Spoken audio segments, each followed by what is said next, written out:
Yesterday I made these beautiful spore prints, just for reference, out of these mushrooms. And today I'm gonna do it again and teach you guys. I am foraging my mushrooms in the redwood forest that I'm fortunate enough to live right outside of. I was also lucky enough to find a mushroom right off the bat, but in order to prevent over-harvesting, we don't collect the first mushroom we find, we don't collect the last mushroom we find, and we only collect one or two if we find them in bunches.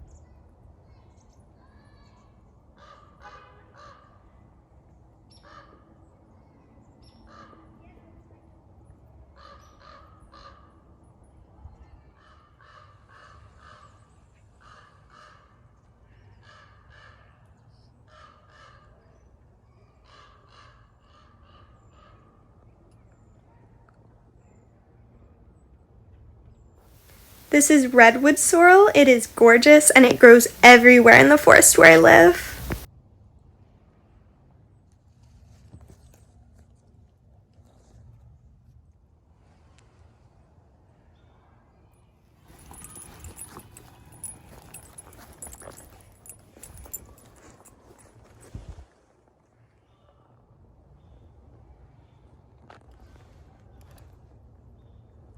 Bigger than my hand, that's crazy.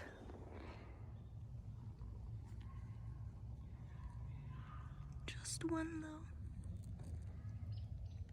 This one is massive, and from the scratch marks here, I'm guessing this is one of those canvas mushrooms. Because if you slice it, you can make a drawing. Isn't that neat? Someone already picked this one, and I don't know if it would work for a spore print, but look at how interesting its gills are.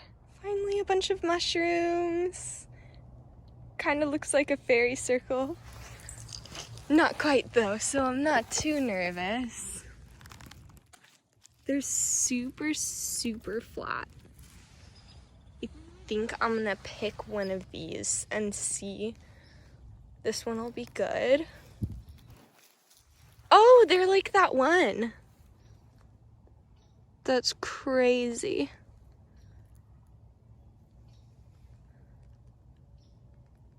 Wild. Since I'm not using this one, because I'm not sure if its gills will work, I'm gonna throw it so that it can spread to another part of the forest and the cycle can continue. That was an awful throw.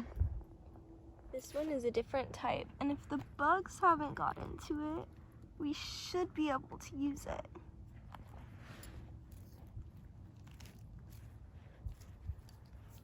Look at that. Gorgeous. And there are more of these. I didn't just pick it willy-nilly. See, look at all of these mushrooms.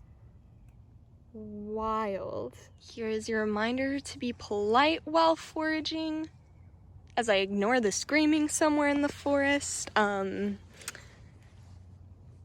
knocked these all down and now mushrooms will grow back, but like, it's so sad. You gotta take care of nature. I picked this guy because he's cute, but I'm gonna let him keep growing since someone else already ruined this poor guy's family. Someone picked this guy and left him here, but there are more. So I think I'm going to take it. Look at how gorgeous they are.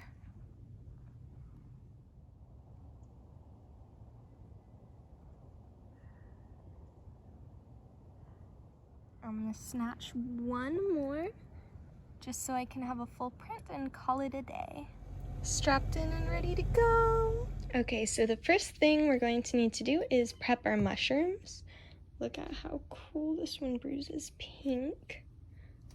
By cutting off the stems with scissors or by breaking them off, I prefer cutting them off for a clean cut so that they lay flat on the paper and you can just get their gills. Ugh. Sometimes it doesn't want to come off cleanly because it is a part of the mushroom, so that makes sense. But Sometimes you need to go at an angle.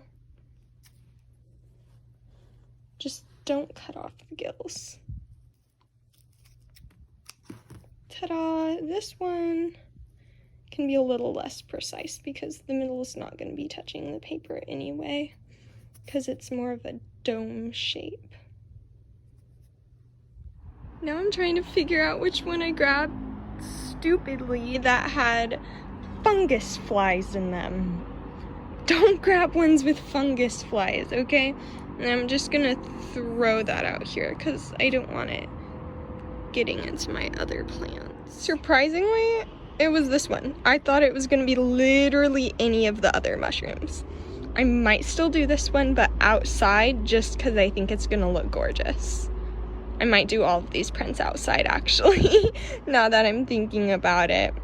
But this one actually probably did too, because you can see the holes. But hopefully they still drop spores. So on a fresh piece of paper, set your mushrooms down how you want them to be.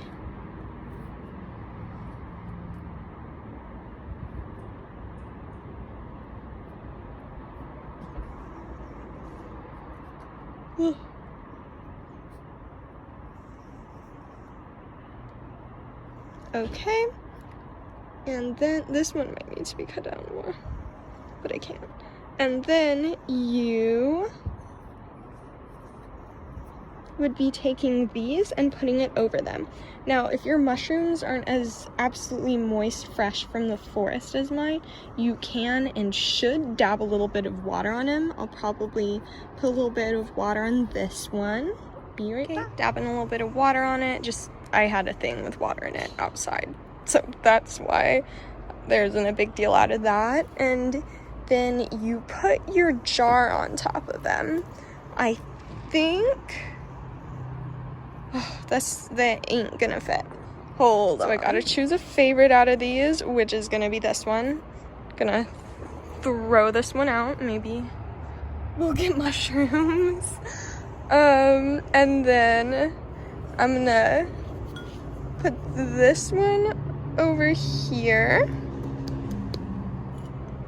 And this one over here. Now we're covering them up so that the spores just drop down, and sealing them off so they don't go everywhere and they just drop down and we get a print from those nice little spores. I'm using leftover candles because odds are if I'm gonna use them again, it's just gonna be knickknacks. I'm not gonna eat from them like with a bowl, which some people use bowls if they're big enough. But I'm paranoid, so candles or jars are my go-to. And while we're here, I'm gonna teach you what to do with these nice finished spore prints to make sure they stay this way. I'm not gonna touch it, but they are very delicate because it's just spores. So you gotta seal them in. Setting it down, unfortunately the ground's dirty. I'm gonna use this just paint pastel charcoal pencil sealer. Hopefully it works. I'd say you could use Mod Podge or something, but odds are it's gonna smudge it too much. So I'd use a spray like this. Get it from the store. My aunt got this for me for my birthday. So what I've done is I've shaken it up, and I'm going to take it and spray this in like sweeping strokes from far away.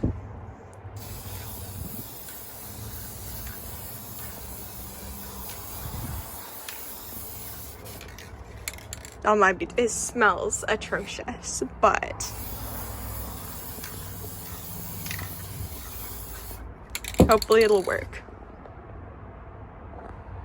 Because I want these guys to stay. And now we leave these two to set overnight. Bye!